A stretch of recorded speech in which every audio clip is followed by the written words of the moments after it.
Yeah.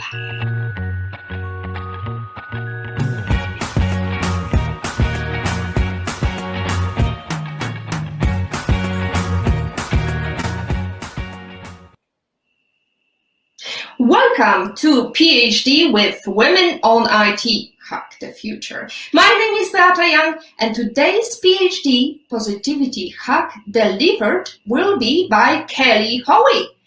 Today's title of discussion will be Building the Success Networks You Need. PhD episode 15 starts here. Let me remind you, this is a grassroots community that focuses on women on IT, inclusive forum of women in technology, startups, female leaders who are supported by men as well. And I bring heart to that hustle because empathy is my modus operandi, and empathy is critical when you are building the success networks you need.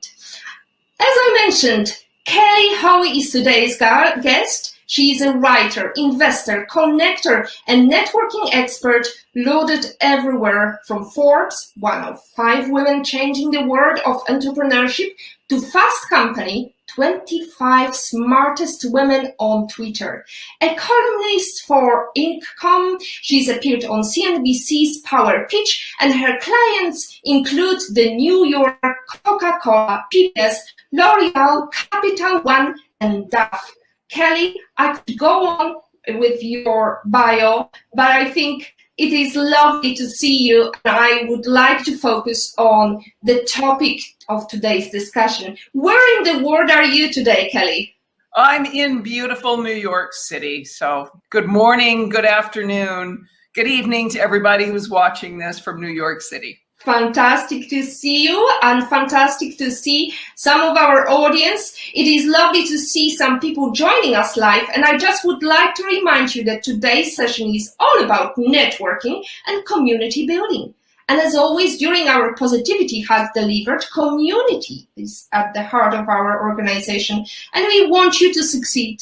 And in order to succeed, you need to ask us questions or give us just a certificate of appreciation, whether it's a like, a heart, better still, sharing it with your own network.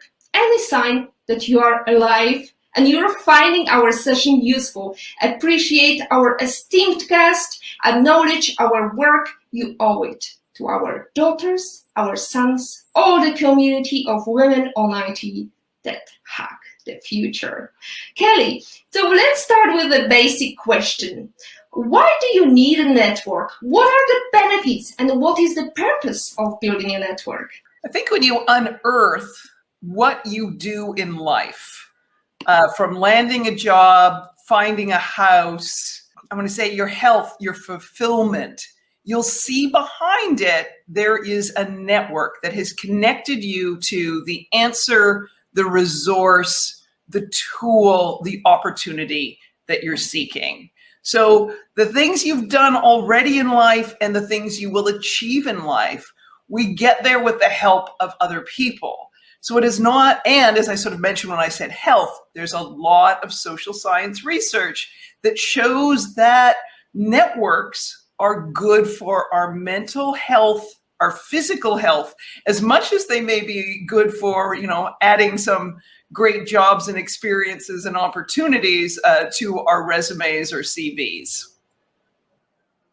Fantastic. I'm an avid networker, and we just chatted about the fact that I came ready prepared. I got my garment on. I squeezed myself into that dress that I bought just before the pandemic. I was in London, crazy shopping and thinking, I'm going to impress the Malta Business Network, where I'm the director of.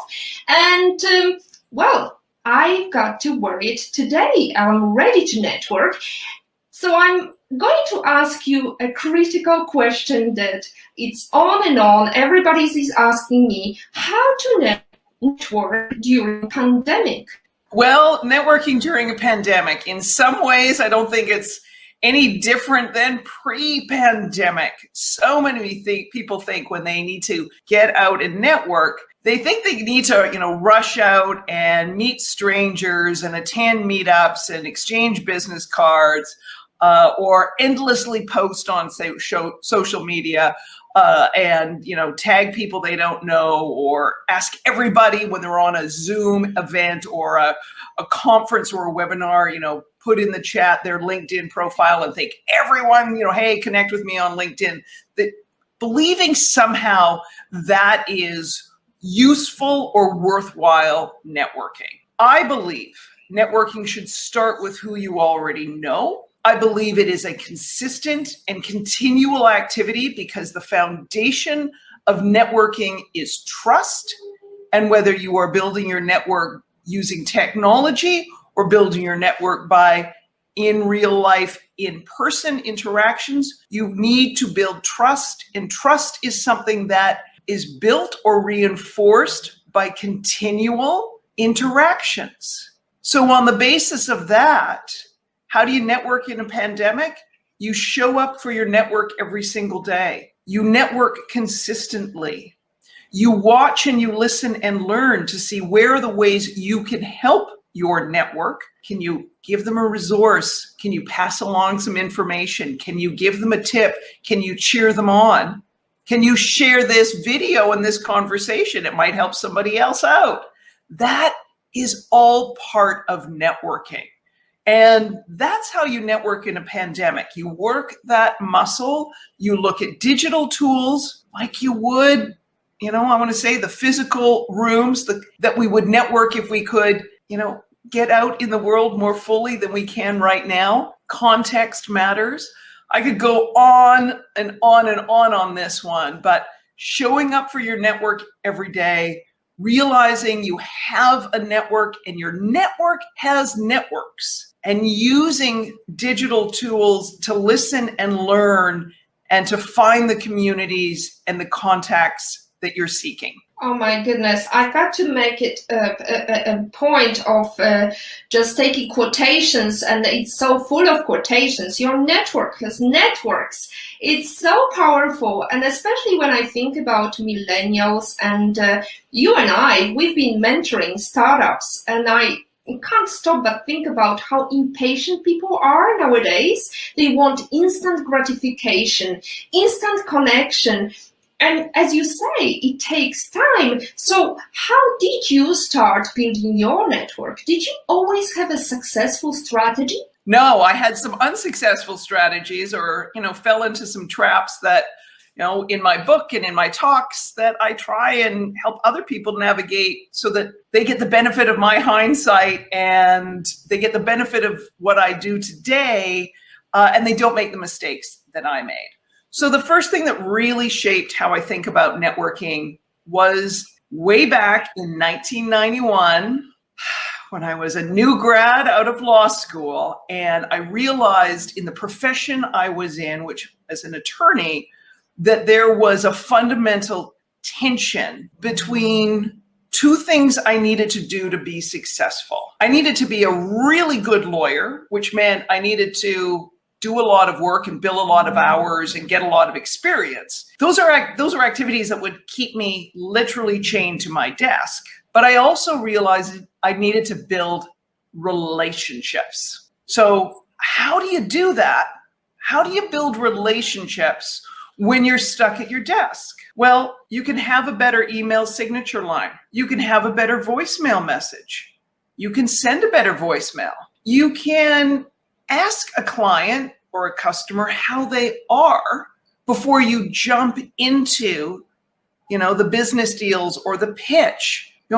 Realizing these other interactions were equally valuable as part of that trust building we talked about earlier was a real eye-opener, and realizing that every day and every week I had the chance to further relationships by paying attention and using these tools I had at hand, rather than bemoaning the fact that I couldn't get out and network, enabled me to build relationships that moved my career forward. So there was sort of lesson number one. Lesson number two in building a successful network was kind of where I made the mistake and realized, oops, I fell into the trap of building a very strong, very powerful network, but it was a very limited network because it was a lot of lawyers and professionals and bankers in a very limited practice of law. And it was a network that had my back, gave me tremendous support, could refer me to opportunities, but mostly in this very narrow world.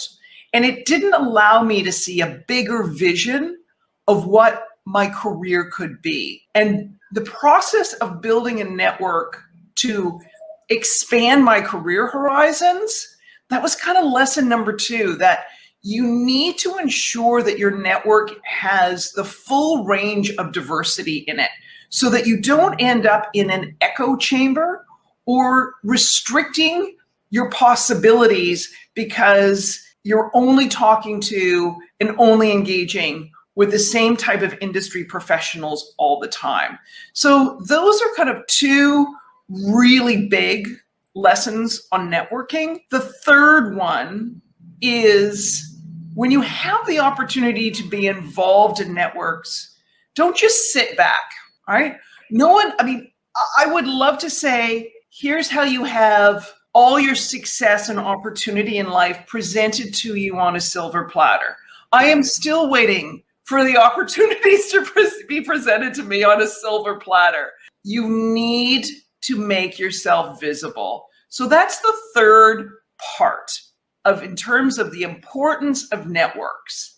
I was thinking about how are you visible? How are you contributing? How are you adding value to the network around the skills and the talents you want to be known for so that more of those good things come through the network to you? Fantastic. Well, Kelly, I can't stop but think about all these people who harass me. Bless you. That's true.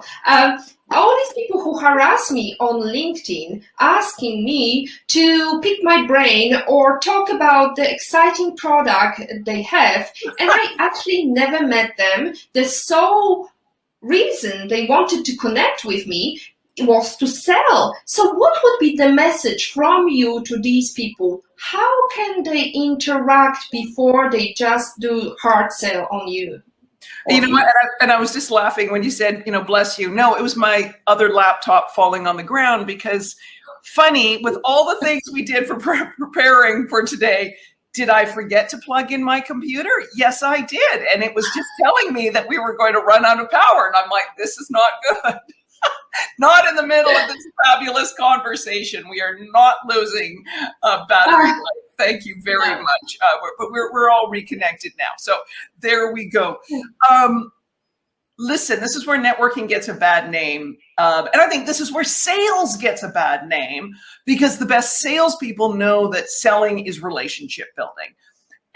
Reaching out to people with a template and hoping that something sticks, not a good plan when you're networking, and you're networking to hopefully build a client pipeline, a sales pipeline, and get someone to be in your, new customer. You need to understand how what you have solves somebody else's problem, and you don't need to assume. Figure out what the other person's problem is, and then tell them in a personalized, customized outreach how you know a particular problem they have and why you're the person who can solve it. There is a fabulous case study in my book, Build Your Dream Network, which is the cold emailing that Jessica Peltz-Zatulov did when she graduated from her undergraduate at the Kelly School of Business out in Indiana. And she wanted to get a job in New York. She was looking for jobs on Madison Avenue. It was shortly, the years just after 9/11. Job market sucked. It was really hard. She landed multiple job interviews. Why? Because she read the industry magazines, publications. She knew what was going on in the industry. She understood the industry. She understood when opportunities for hiring decisions were made. So she watched for those signals. She then figured out who the decision maker was, and she emailed them, and she showed in her personalized outreach how she understood the industry, the dilemma the person was in that they needed to staff up, and how her skill set applied to their particular situation. And that's how she landed multiple job interviews at a time when really no one visibly was hiring. So you need to be sort of smarter and more strategic rather than saying, gee, every person who, has this in their title, I should pitch them and I'll send out 50 pitches today and pat myself on the back because I did that. Research, customize, personalize. That's what will get you through and help you cut through the networking noise in a world where everybody else is patting themselves on the back for sending volumes of emails that end up in our spam or our junk mail. Well, you said a very powerful thing. We have all experienced rejection more times than any of us want to admit or own up to it.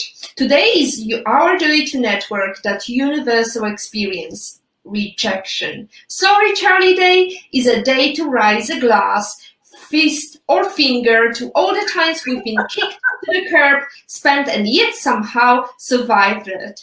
Can you share with us that amazing strategy on how to best deal with rejection?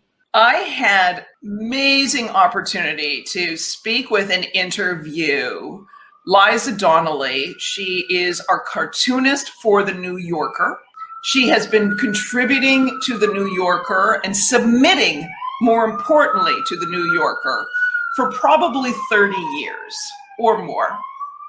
She deals with rejection on a weekly basis because she may submit 3-5 cartoons a week to the cartoon editor, and she may get one published a month, maybe more, maybe less. The number is minuscule compared to the creative output. You need to understand your rejection, and it's not a rejection of you as a human, as a person.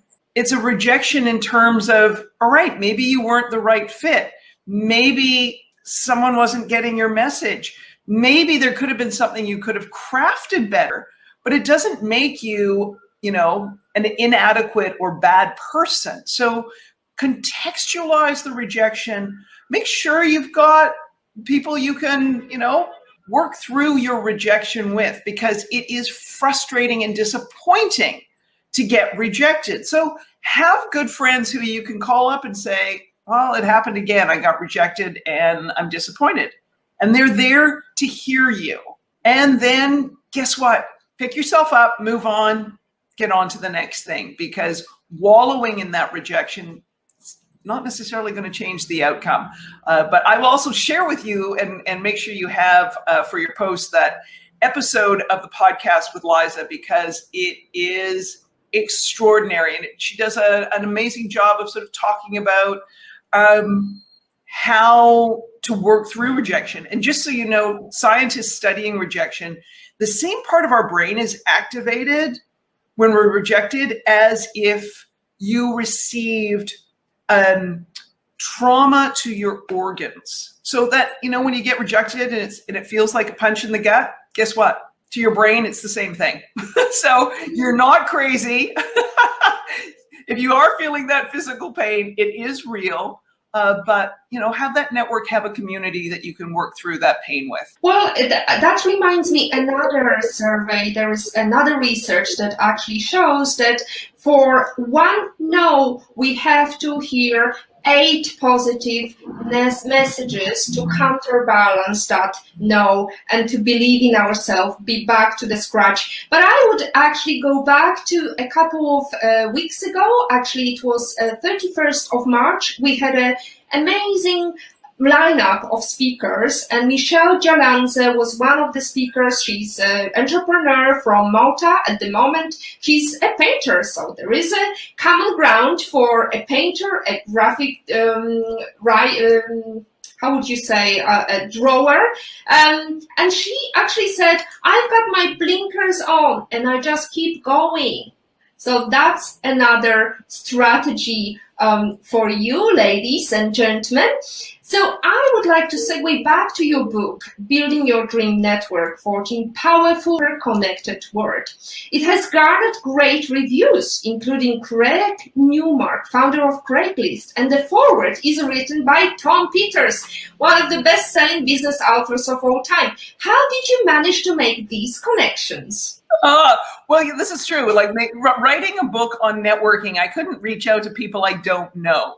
I had the really amazing opportunity to be part of a hackathon with, it was like 100 sort of leaders in tech, and somehow I got on this, and it was a flight. It was a flight from San Francisco to London to hack the challenges, global challenges around technology. And that's how I happened to meet Craig Newmark. He was one of the esteemed guests on this flight, and we were on the same team hacking the challenge of how we get more women in technology. And Craig has a delightfully dry sense of humor, and I have a big laugh and love dry senses of humor. So we bonded like no one's business on that flight. So when I was thinking about people who I would reach out and ask to review my book, Craig came up. Now, Tom, because we're talking about part of it today, we're talking about how you network during a pandemic, which means how do we network within, and I'll do this, how do we network within these screens? And how do we do that? So Tom, interestingly, I started following Tom on Twitter when I jumped on Twitter way back in 2009. And I was really focused at that time on management and leadership issues, women on boards, good corporate governance, those kinds of things. And through hashtags and conversations on Twitter, I found Tom and started following him, knowing that he is a big thinker in the business world. And we would engage on Twitter. So when I say engage on Twitter, I think of Twitter like a big old cocktail party. Or it's a big room with a whole lot of different cocktail parties. So how are you the good guest? When you get on Twitter, think to yourself, how can I be a good guest that someone wants to invite me into conversation or back to the party? And how do we do that? Think about when you were at a cocktail party and someone said something interesting. You might have done something like this, or you might have said, oh, that's interesting. Or you might have said to somebody else, oh, you should join our conversation. There's some good stuff going on over here. How is any of those three actions any different than a like, a retweet, or a repost of somebody else's tweet with some commentary? It's the same thing in my mind. We need to contextualize it because on Twitter, we can deal and relate and have conversations with real people. Novel, I know. So I started following Tom. He started following me. We had this back and forth. I made an announcement about my book. I get this direct message from Tom, and he says to me, I pre-ordered a copy of your book. I'm shocked, okay? But at this point, it was, like I said, I got on Twitter in 2009. This is now late in 2016. That's 7 years. That's 7 years of interaction that led to a deeper conversation than, some of the banter back and forth. But you can see the trust building up over the years. So then Tom said he had pre-ordered my book. I said, well, that's funny. We have the same publisher. I bet I could get them to send you a copy. That led to emails and more conversation. He was one of the first people I emailed, 8 or 9 months after the hardcover came out to say to him, the book's now going to paperback. And that's when he asked me who was writing the foreword. And he raised his hand and said he would like to write the foreword to it. So you think about it, that's like 7, 8, 9 years of kind of hanging out together, so to speak, in the digital format and digital platforms. We have met once in person. It was an absolutely seamless from on Twitter to off Twitter conversation. We just didn't have to use hashtags. We could use more than 280 characters. We could use saltier language than we use online.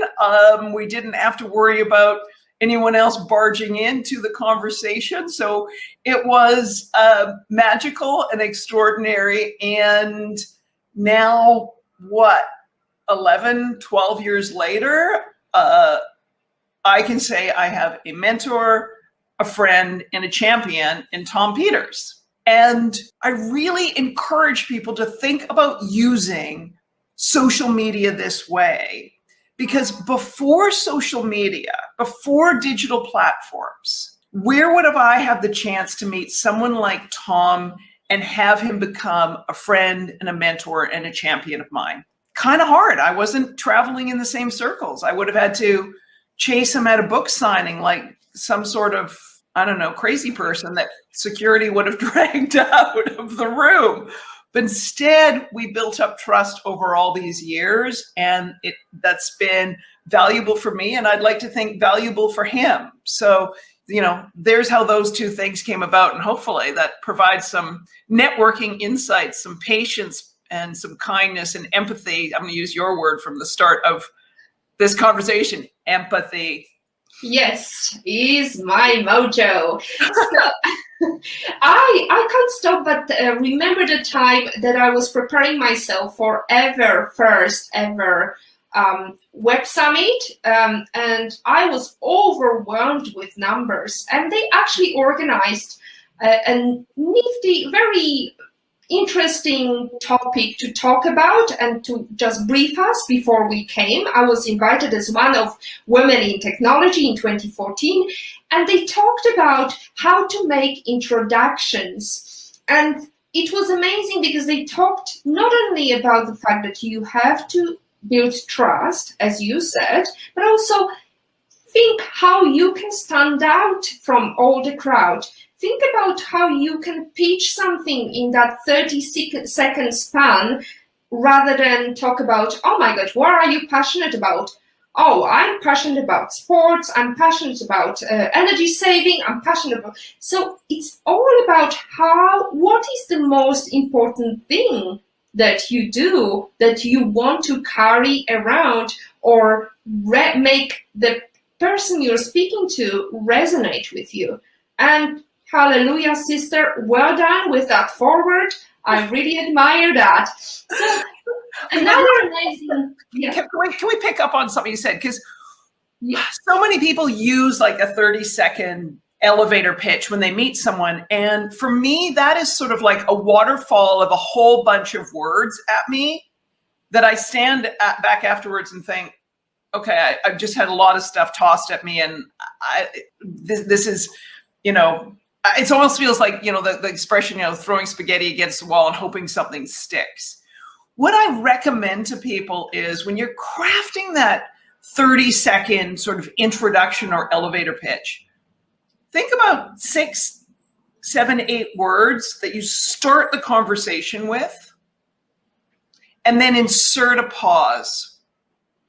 And you insert a pause so you give the other person a chance to lean in to learn what you do, and you turn a pitch into a conversation. Because conversations lead to opportunities. For me, pitches lead to, oh, that's interesting, right? It just doesn't lead to anything for me in most cases. But a conversation leads to inquiry and leads to depth and leads to relationships. So let me give you an example. One of my favorite sort of 6-word opener is my friend Terry Kawaja, who is the founder of Luma Partners. When someone says to him, "What do you do, Terry?" He says, "I make startup founders rich." And then he pauses. And then people say, "Well, how do you do that?" "I'm an investment banker. I invest, you know, this is what I blah, blah, blah." And he goes into the conversation versus if he said, "I'm an investment banker and I co-founded Luma Partners and blah, blah, blah, blah," for 30 seconds. It's like, yeah, whatever, Terry. Instead, he's got this hook with a big old pause where, you know, let me give you another example. It was an intellectual property attorney who had that, you know, kind of traditional I'm a partner in a big firm, kind of elevator pitch. And I said to her, what do you do? She says, I open new markets in the pharmaceutical industry. I said, well, how do you do that? She says, I'm an intellectual property attorney and I attack weak patents held by big pharma that prevent generic drugs from getting on the market. And I looked at her and I said, hold on, what are you talking about?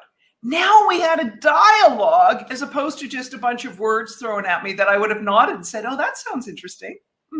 So think about a few words, a pause so that somebody else can get a word in edgewise and you can have a conversation. Fantastic. 6 to 8 words to manage the conversation is Kelly's strategy. I would like to ask you, because through the network, powerful network on Facebook, I was looking for speakers and you were recommended to me by Pat, and I hope she's in today. I'm not sure. We've got a couple of comments and lots of love. Thank you for all this appreciation from our community. I just wanted to ask you, we are talking about amazing women, and Marianne is talking, hello Kelly, I am so grateful to learn more from you. By the way, love your articles and podcasts. I think we can also use your strategies, not just in our professional life, but also our personal life, like finding love. There you go. Marianne, it's a very lovely message from you. I see also we have in love and in pain with us tonight. It's lovely to see you. Erms is also, yes, another great topic and awesome guest. Thank you so much, in love and in pain. Erms is asking, hi Kelly, good evening. My question is, how can we protect ourselves from the dangers of networking? Can you share any tips? I would love a little more specifics on the dangers you're thinking about. Are you thinking about dangers online in terms of trolls and spammers and all the rest of it? Are you thinking the dangers where you've made a networking faux pas and you want to course correct? Oh, and I see that there might be a comment that identity theft. Yes, there is a good one. So this may be also stealing ideas beyond your personal identity. This is where understanding that these are challenges, because I think some people don't understand. I think it's thinking proactively and carefully on what it is that you share and why you share information. Before technology, there was things that, frankly, in my life, I would like to say, it's nobody's business. So I'm not posting it online. And there was people I didn't share it with when we would, gather together in person. So, sometimes you got to decide who and what you want to share. Think about the email address and your privacy settings that way. Think about putting, the copyright symbol and having that first use in terms of where you're sharing things. Make sure that you've got the right kind of, spam and other protections in terms of strength of password on your website. And understand the vulnerabilities of platforms that you're on that may lead to someone appropriating your ideas and all the rest of it.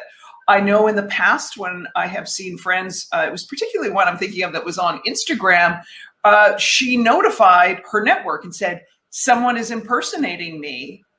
Could everyone go and do this? And so this meaning, could we go and report it to Instagram to helpfully have it course corrected? And I think it's important to call upon your network to help you out when these things do happen. So hopefully those are some good ideas and that will help you out. These are fantastic ideas. I would like to also recommend the fact that through my network, I was able to invite to Malta Business Network esteemed speaker, a specialist in security, cybersecurity. So you may want to tune in on the 27th of May at 5 p.m. CET. We are going to have Dr. Jackie Taylor, cybersecurity expert, United Nations advisor. She's an awesome role model, and she appeared on Women on IT just last year. So, thinking about the theft or cyber security issue, or actually thinking about the sexual harassment, I can't stop but segue into the Brotopia, Emily Chang's book, the Brotopia Breaking Up the Boys Club, where she talked with the founder of Twitter, and she talked about the fact that maybe if they had more women on board, maybe they would think about the sexual harassment threat before they started the Twitter. So I'm thinking about also another thing that she pictures in her bro culture, where men hold all the cards and make all the rules, vastly outnumber women, face toxic workplaces, rife with discrimination and sexual harassment, where investors take meetings in hot tubs and network sex parties. Or, as Chang noted, a partner of the venture capital firm Sequoia famously said they won't lower their standards just to hire women. What was it for you to enter the boys club and not only successfully network, but be a successful angel investor? Well, by the time I was navigating it, I was, I wasn't fully into my gray hair, but I was well on the road. So I hadn't had to navigate some of it when I was younger. I also wasn't navigating it seeking anyone's money, which I think makes a difference in terms of your vulnerability. Also having the good fortune of initially meeting people in the startup community who are champions of women and who have a zero tolerance for people who, are engaging in all the other behavior that gives technology such an extraordinarily bad reputation.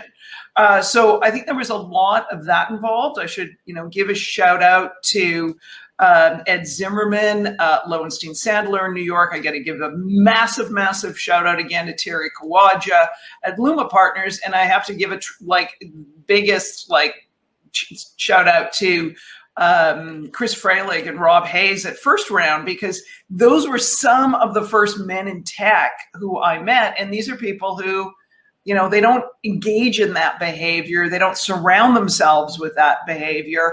And so for me, it was, when I would say dealing with men in the profession. Now, that's not to say that I didn't see it.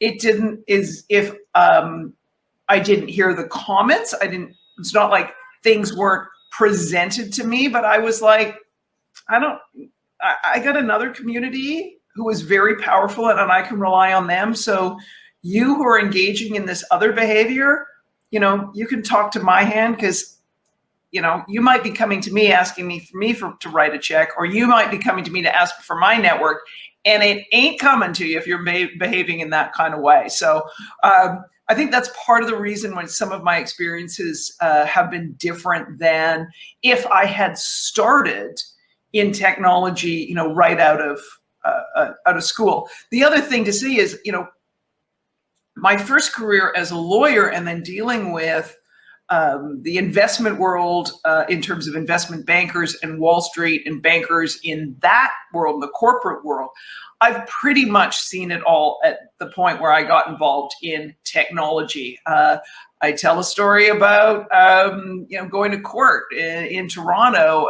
in a bankruptcy matter, and there was 200 lawyers in court. There was 2 women, me and a woman who was a senior partner at another law firm. So I've seen it. I've experienced it. Frankly, in technology at this point, it bores me that the behavior continues. Totally. And I have to say that your quote resonates with the values women on IT community believes in. In order for women-led and women-owned companies to receive greater funding, gender-diverse investors are required. Ladies and gentlemen, thank you very much for participating in our comments and giving us love and certificate of appreciation, whatever you call it. Pat, Louise, lovely to see you. This is the girl that got us together. So we've got a question, Pat, lovely to see you. In Love and in Pain, hi Kelly, what advice can you give to someone who is afraid or shy to start a conversation to others and start building a network? First of all, you have a network already. Let's repeat what I said earlier on this conversation. Your network has a network, so start your networking there. There's kind of number one. Secondly, ditch the idea that a personality type is better at networking. That keeps networking in that sort of old paradigm that you have to go rushing around and talking to strangers and all that, which sometimes you need to talk to new people that you don't know very well. But networking is not just, oh my God, I have to go and talk to strangers. Start with who you already know. Do not, continue the fallacy that a certain personality type is a good networker, because that again limits networking to a specific behavior. The third thing I'm going to say, because I got to say it and plug my book, read my book, swear to God, or go over to my website, plug in the word introvert, because you will find endless posts on networking for introverts, people who are shy. Because what I discovered in writing my book, which is all case study driven, that the vast majority, and when I say vast majority, I'm talking 70, 80% of the people I interviewed in my book are introverts.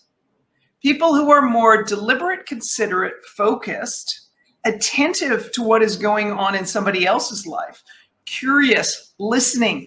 Those people in my mind in our busy, distracted 24/7 world, they are better network builders. And what you want to be is a strong network builder, because you want a strong network around you. Don't worry about being the life of the party. Not everyone's jam, and doesn't need to be everyone's jam. Be the person who builds that strong network, and you do that by listening, observing, being attentive, being consistent, showing up for your network every single day.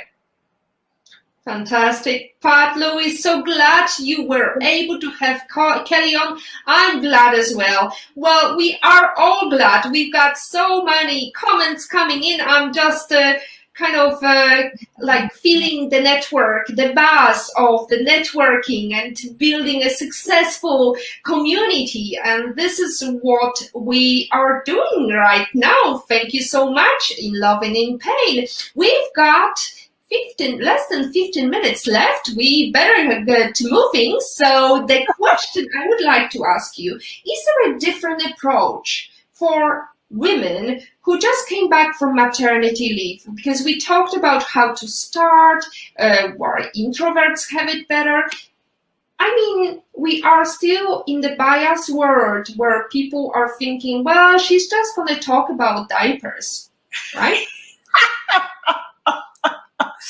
Well, and also, sometimes that's unfortunately when we talked about earlier about how you position and present yourself. Sometimes that's unfortunately what we do. And I would say this, men or women, what we talk about, rather than pivoting the conversation to what we want to be known for, we kind of pigeonhole ourselves that way. I also think this is where it is really critical for women to have mentors and advisors and champions who ask the hard questions that sometimes we're not allowed to ask. There was a really interesting little profile that appeared in the New York Times of a woman who'd had a really fabulous, successful career. And at one point early in her career, shortly after she'd had a baby, there was some talk about expanding operations into India, and everyone was like, well, she won't want to do it. She's just had a baby. And, and this woman's family, she was of Indian descent, and someone who was very ambitious in her career, and knowing that to really grow her career, she would need an overseas operational role so that she could really move up the corporate ladder. There was a smart man in the decision-making who thought, we're all making these assumptions. I'm going to ask her. And that's what he did. And she's like, heck yeah, give me that assignment. I've got this is how my life's figured out. Like, I'm not rushing home to change nappies and do all that kind of stuff. This is coming back and having a baby was important. Growing a family is important, but my career is vitally important. And I know I need this assignment. And so this guy then went back to the decision makers and said, we had it all wrong. So this is where women need to look and say, right, how do I and who do I need to have in my corner so that if people are in a room talking about me and making incorrect assumptions, this person will course correct it. Fantastic. Well, amen to that, sister. So we've got to talk about your survey, because I just signed up to it, because the first time we had a conversation, I think it was almost a month ago when we were prepping ourselves, you told me about this amazing new project you're building. So what is the aim of your survey? And I highly encourage you, whoever is watching, whether on live or after the live, please sign up to this, because you will be amazed. Yes, thank you. Thank you for asking the women in your community to take part in my Success Networks survey. So what I have realized, and this a little bit I talk about in the book, and I'm often asked about the differences between men's and women, and how they network. What is different and critically important for women who are looking to succeed is that successful women have an entirely different network structure and how they leverage their network than anybody else. And I look at this as, I don't know, if you wanted to make a cake, would you just go into your kitchen and grab any ingredients, throw them in a pan, and hope you get a cake? No, you'd follow a recipe to different degrees of success, but you would follow a recipe. So there is actually a recipe, and this is social science research. There's a recipe appearing for how women build the networks that give them the foundation for career success. And as part of the research I'm doing, and I'm just going to do this. I have endless files of social science research. This survey is part of some original research. And what I'm finding, thank you for signing up. What I'm finding, the women who are participating already, it's an anonymous multi-week survey. What I'm finding is women are already reaching out to me going, oh my God, I'm thinking differently about, this has happened. I'm doing this differently now, and this is what's happening. So they're supposed to keep it anonymous, but they're reaching out to me. So I really, please participate so that we have as many women as possible sharing an experience and experiencing, contributing to this body of research on what are the factors that lead to success for women, and networks and networking and how they're leveraging that network is highly critical. Well, I just wanted to show the start of that survey, because it's not only interesting to have the feedback, but also look at that. Are you interested? Yes. Oh, yeah. That's why I'm here. I love these answers. It's a fun way to do a survey. It's not this boring, longish survey that takes time and you're just dreaming of when is it going to finish? When is it going to finish? So I highly recommend. I love it already. And I'm looking forward to see what next week brings. Ladies and gentlemen, we've got less than 10 minutes. You've got your opportunity to ask a question. We've got a delay through our social media streams, so you better start now. So, Kelly, I just wanted to ask you a critical question I always ask my esteemed guests. Can you please give us your favorite life lesson quote? And can you share how that was relevant to you in your life? A friend and a mentor said to me when he had asked what I was doing, or what I was up to, because people had known me at a certain point in my life to do 12 different things. And I said to him, I'm just focused on this. That's it. There's no plan B. And he looked at me and said, good. You should not have a plan B, because if you're focused on plan B, you're not executing plan A. And I was like, whoa, because we always focus on what's your plan B. So I say to people, your plan B should be have a network, because you're executing on plan A, and your network is going to support plan A. And when plan A may or doesn't pan out, you've got a network to turn to say, I got to work on my next plan A. So building your network is your plan B. Execute relentlessly on your plan A, and that's my big life quote at this point. I have to say my plan B is to stop my cat from running into the show. So we had a laptop problem. Now we have a cat problem. He just barged through the door. I hope it's not going to go hayway. We've got a question from Rombit. And since we are talking about social networks, is there a best social media for networking? Depends on who you want to network with. Figure out where your audience is. So if there's certain people you want to talk to, there may be a platform that is better for you in terms of where you're investing your time. Secondly, there are platforms that I think having a solid presence on are critical, even if they are not your primary networking platform. And that's because they get great search engine optimization. So go and Google yourself and see what shows up. Chances are after your LinkedIn profile, after your website, after your corporate bio, if you're working at a company, your LinkedIn profile is going to come up. So having a solid, up-to-date and relevant LinkedIn profile, even if you're not actively engaging there, is kind of critical. And then figure out where your audience is in terms of the types of people you need to network and engage with, and that's where you should be networking. I do want to point out, and I saw this in terms of a comment, and it was a good reminder because I know she's said it before, and this is at Miss Rogue on Twitter, Tara Hunt, who is a good friend of mine.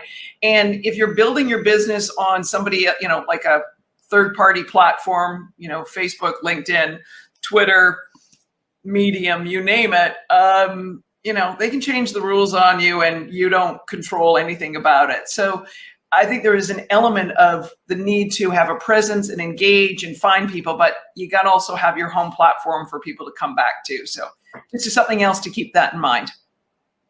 I would also add the fact that whatever network you're comfortable with, whichever media you're most comfortable with, reaching out to your network or talking to people, that would be usually my choice, because not everything is for everyone. Who would want to be on TikTok? Are you on TikTok, Kelly?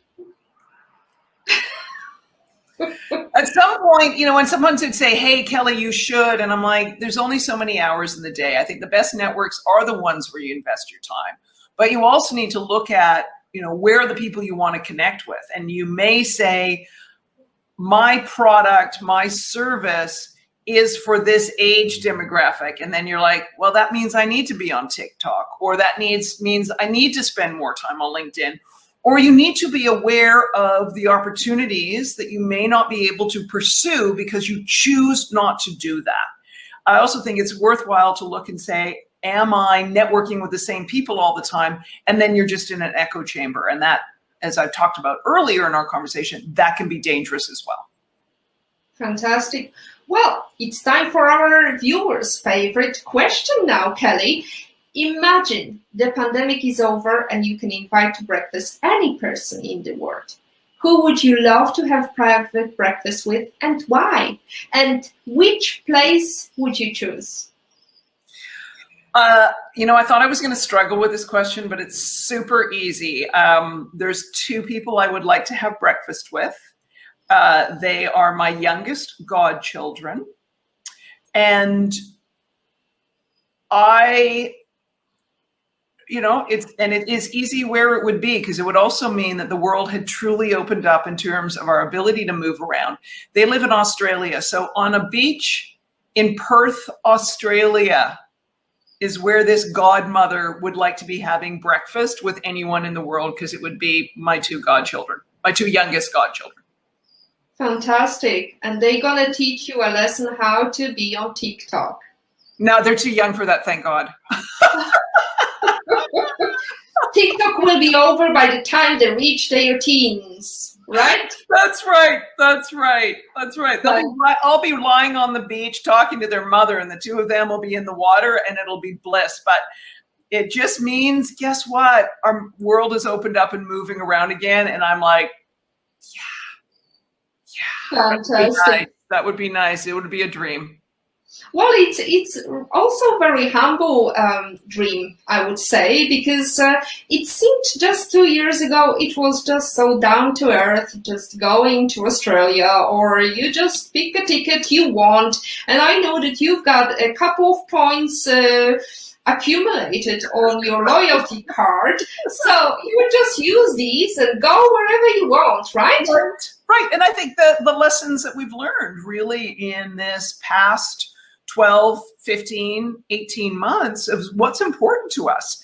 Because I can imagine if you and I had this conversation at a different point in time, I could, I want to be in Paris having breakfast with, and maybe there's some fancy name or something like that. I mean, we can all imagine, breakfast with anyone, who would it be? And really, this time apart has revealed what is critically important to all of us. And I hope that is a lesson that we take forward as we are able to move more freely in the world. Fantastic. Thank you so much, Kelly. I am speechless right now. I don't know what to add to this conversation apart from a couple of final remarks, because we learned so much from you, Kelly. We have learned about the fact that building networks is the foundation of how to build a network to build successful career is focus on the trust issue. You need to build that trust, and your bond is your trust would be the mantra here. We need to stop thinking about instant gratification and focus on what is there that we can give to other people, rather than thinking about what I can take. Have a real conversation, connect with people before you approach them with your sales pitch. Figure out what somebody else's problem is. Building your plan B should be beneficial to your network. And I can only add that, as always, during our Positivity Hack Delivered, community and network is at the heart of our organization. And I'm so pleased to welcome all of you: Rombit, Marianne Madera, In Love and in Pain, Elms Maga, Pat Lewis. It's been amazing, tremendous experience, and very humble too, Kelly, to have such a great role model appear on our StreamYard and have you share the knowledge and how you build your successful network.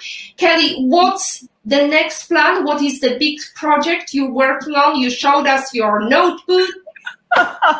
Yes, I would turn this research around the networks women need for career success. That is going to be book number 2.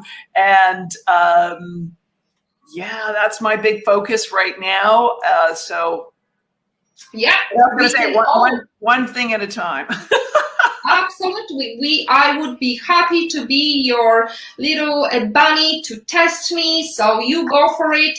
And let me remind you, this is a grassroots community that focuses on women on it. Inclusive forum of women in technology, startups, female leaders who are supported by men as well. And I bring heart to this hustle because empathy is my modus operandi. And empathy is critical when you are building the success network with Kelly tonight, tomorrow, all the time. Thank you very much, Kelly. Pleasure to see you. Let's hug the future, women on it. Thank you. It's been a joy.